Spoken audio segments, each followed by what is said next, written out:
So we're doing the rest of the Bradford Pear today. I'm not going to film very much because I kind of just want to get it done, but it's a cool project for my buddy. Maybe I'll get the spar falling over or something like that, but I'm probably not going to wear a GoPro in the tree. Sometimes it just comes down to crunch time and you just got to get it done. You don't have time for the silliness of YouTube. And not that it's silly, it's just it turned into you got to meet production day. So right on. Just picked up the stump grinder, headed there. I'm gonna be working with my buddy Rigo today. He's been doing tree work since the 80s, so it's always a pleasure to work with somebody who has a lot of experience. You know, I think his first bucket truck was a Giraffe before they came out with hydraulics. So he's a hoot to be with, and it's going to be a fun one.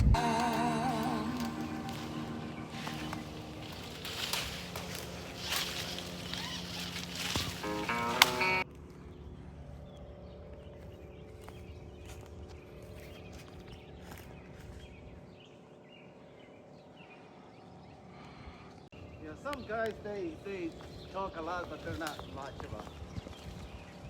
Exactly, you said it right there.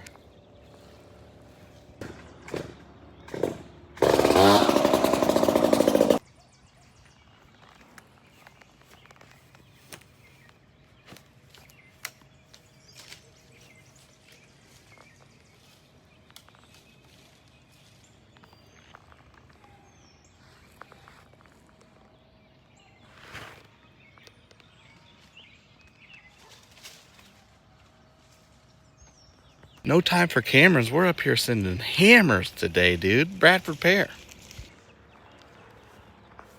Look out for the wire.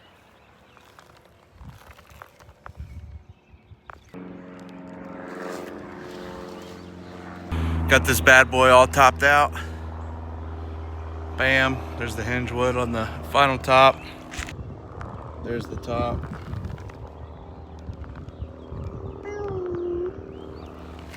And we're trying to get it all in that trailer, but yep. So I'm gonna come down now, take 5, and start the cleanup. Busting out the snake tail here. Pretty versatile tool. You can keep it on your belt. It can be used redirect, friction saver, foot lock loop, everything. So just something to check out, using it for the first time.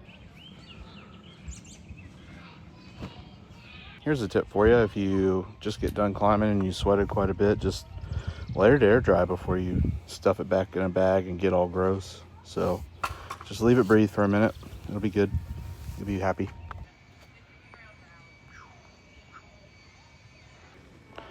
This here is a Circus Bowline. What I'll do is I'll take a Petzl roll clip and I'll put it in there, and I'll just make a little 3-to-1 hauling system.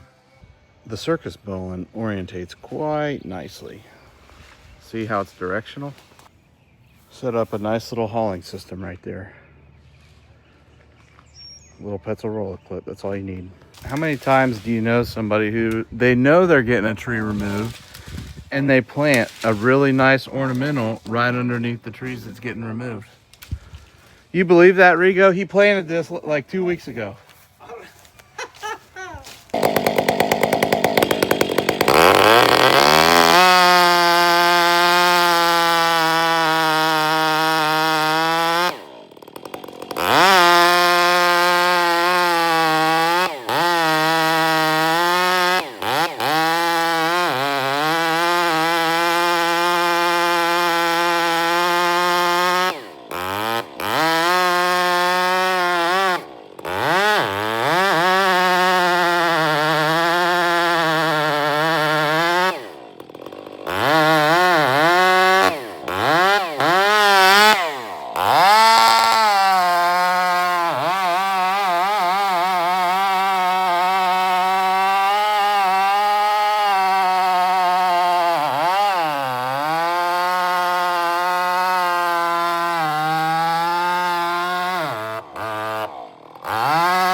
Taking a lot longer. Whew. Big tree in that thing. So after the Bradford pear removal, we went to another house. So this other company came and did a storm damaged tree for a family friend of mine. And to be honest with you, they did a really bad job. They had a crane in, they had a spider lift, a couple climbers, trucks to remove all the wood, and they left them with like a 100-foot spar in the backyard with like a 50-foot spar coming off of that, and stubs. They left stubs. This thing was completely headed off, and they told them it would grow back. I just can't believe it, you know. This is why I have a love-hate relationships with all the certifications and stuff. I don't think the certification process is flawed. I just believe that the ethics of the people who get them might be. Man, to treat somebody like that is not something I want to do. Don't get me wrong. I've had trees that have taken me way longer to cut them down than I thought they would. But there's always an open dialogue with the client, and they're not wondering what's going on.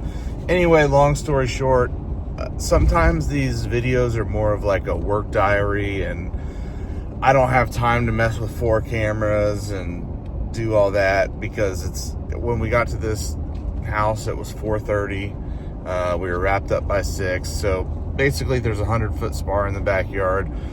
I climbed the first tree. Rigo climbed this one. He went all the way up there to about 100 feet, set a rope.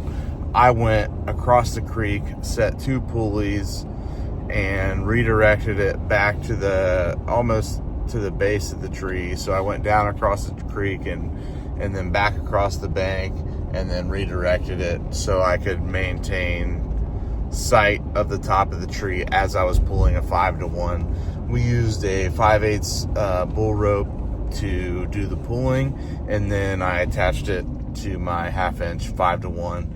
I always think it's better to make your own 5-to-1s. The fiddle blocks that you can buy are kind of cheaply put together.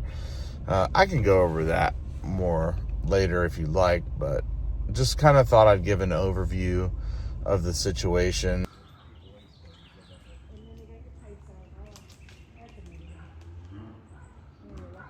This long hair kind of makes me feel like Reg Coates. I don't know. Have you ever climbed a tree to outer space? We're about to take a 40-meter log onto the pavement below. It's actually, the asphalt is quite strong. You wouldn't believe if I told you really how strong the asphalt is. Climbing at 193 meters, I can see the insects inside of this 4-inch top. I'm gonna go a little bit higher. It's not nerve-wracking, really. Just kidding. Love you, Reg. If you see this, your content's great. Maybe one day I can be like that guy.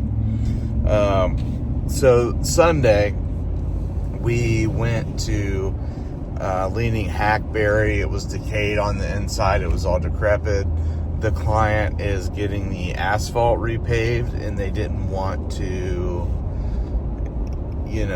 damage a vehicle or something like that. So there's an extreme amount of justification to get this tree removed, but it was leaning so hard that 2 chainsaws, as soon as, you couldn't even get a kerf in, and it pinched them.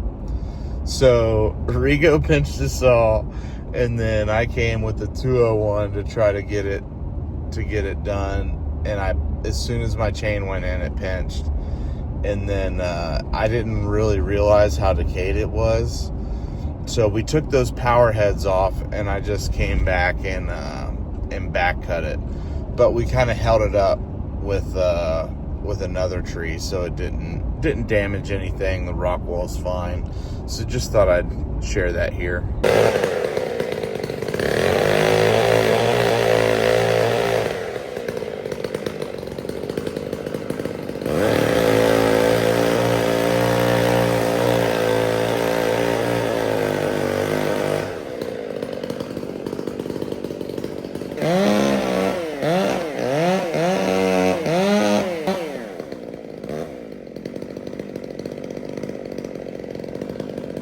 What you want?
We shoved that hackberry right into that dump trailer, and it made for a short Sunday. You got to get it in when you can on the jobs, that's for sure. You got to strike while the iron's hot.